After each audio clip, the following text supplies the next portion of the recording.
LG कार्यालय के अंदर कोई अफसर शरारत कर रहे हैं, या तो वो एलजी को गुमराह कर रहे हैं या एलजी साहब खुद गुमराह हो रहे हैं। क्योंकि एलजी साहब ने अपने दफ्तर में 2 बार प्रेस रिलीज दी, 2 बार प्रेस को खबर दी गई, मगर इस खबर को छुपाया गया, और मैं समझता हूं शायद जानबूझ के छिपाया गया, कि इस मामले के अंदर पहली बात तो इस मामले को उठाया मैंने अपनी विधानसभा के अंदर स्टार्ट क्वेश्चन नंबर 4 के माध्यम से क्वेश्चन मैंने उठाया। प्रिविलेजेस कमेटी के अंदर विधानसभा ने इसके अंदर इन्वेस्टिगेशन की, डिपार्टमेंट लगातार इसके अंदर अपराधियों को बचाने की कोशिश करता रहा, इसके बावजूद समिति ने अपनी इन्वेस्टिगेशन आगे बढ़ाई, मगर एलजी कार्यालय से इस बात को छिपाने की कोशिश की गई। अब मैं एक दूसरी बात पे बात करता हूं। आज सुबह एक और अखबार के अंदर ये खबर छपी, साउथ दिल्ली के हौज खास के सब रजिस्ट्रार को सस्पेंड किया और एलजी ने की भ्रष्टाचार पे कार्रवाई। मुझे बहुत दुख है इस बात का कि यह मामला भी याचिका समिति का है। इस मामले के बारे में मैं आपको बता दूं, क्योंकि शायद एलजी ऑफिस के अंदर कोई आपको ब्रीफ नहीं कर पाएगा, क्योंकि उनको पता नहीं होगा मामला क्या है। यह मामला मेरी कॉन्स्टिट्यूंसी का है। जब आप बीआरटी से मूलचंद से चिराग दिल्ली की तरफ जाते हैं तो आपके राइट हैंड साइड पे एक पेट्रोल पंप पड़ता है, जिसको बीआरटी रोड बोलते हैं, जोसेफ ब्रॉज टीटो मार्ग भी बोलते हैं। उस पेट्रोल पंप से बिल्कुल चिपकी हुई 1250 गज का मामला है। यह मामला चिराग दिल्ली गांव की शामलात जमीन का मामला है।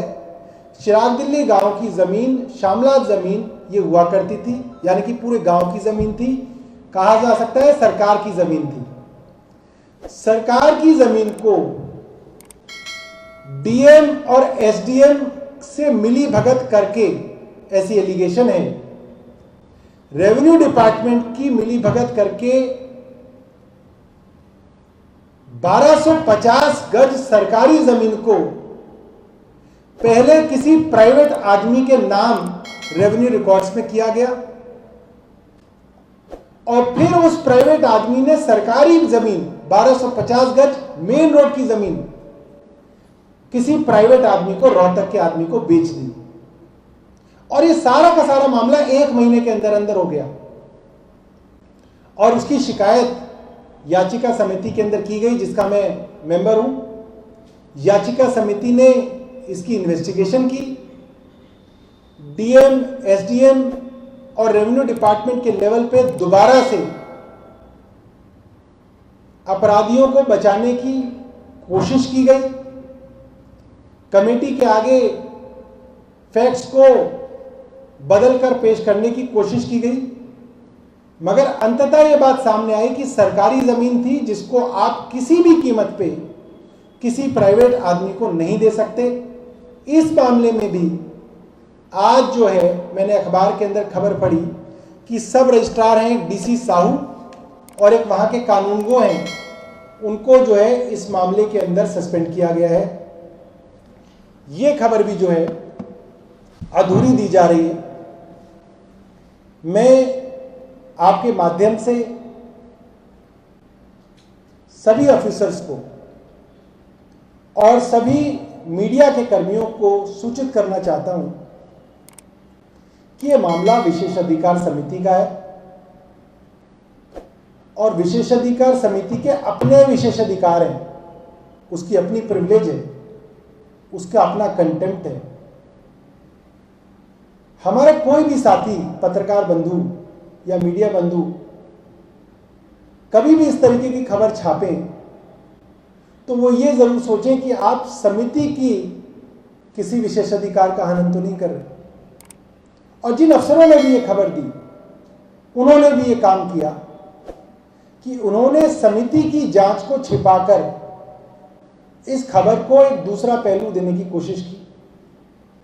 इस खबर को इस तरह से दिखाया गया, चीफ मिनिस्टर ऑफिस के एक डिप्टी सेक्रेटरी को किया एलजी ने सस्पेंड।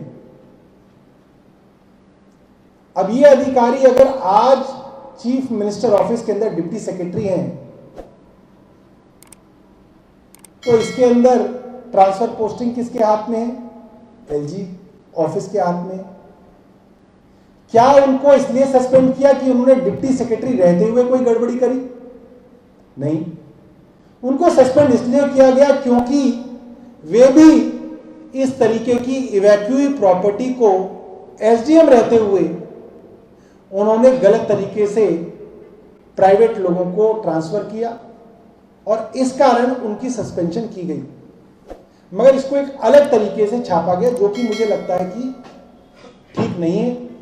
तो मेरे पत्रकार बंधुओं से ये सबसे ये आग्रह भी रहेगा कि जिन लोगों ने भी कल इस खबर को छापा है या अपनी वेबसाइट्स पे दिखाया है या स्टोरीज में दिखाया है, आप सब भी जनता के लिए और समितियों के लिए ये काम करें कि आप पूरी खबर को कल उसी तरीके से उसी आकार में छापें ताकि लोगों को जो है ये सच जो है ये लोगों को वहां पे पहुंचे, क्योंकि लोगों को ये जानने का पूरा हक है कि किस मामले में किसको सजा हो रही है।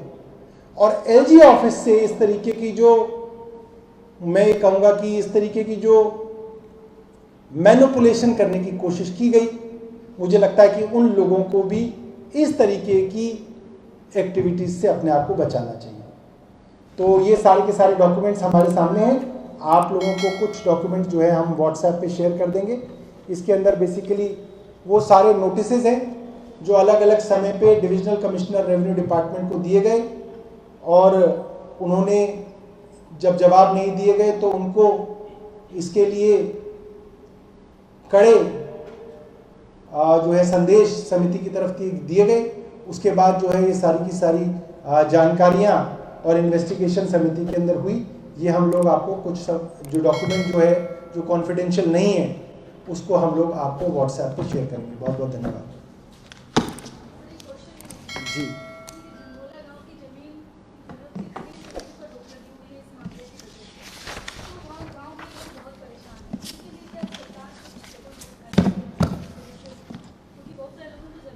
देखिए, इस वक्त जितनी जमीन प्राइवेट लोगों के हाथ में है वो कोई कैसे बताएगा कि वो सरकार की जमीन थी या वो प्राइवेट जमीन थी?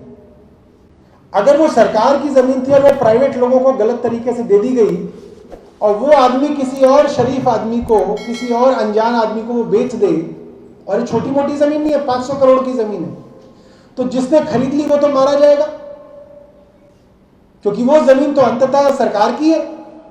तो मैं आप लोगों के माध्यम से कहूंगा कि नॉर्थ डिवीजन के अंदर आप कोई भी जमीन खरीदें तो इसकी पूरी तरह से जांच कर लें।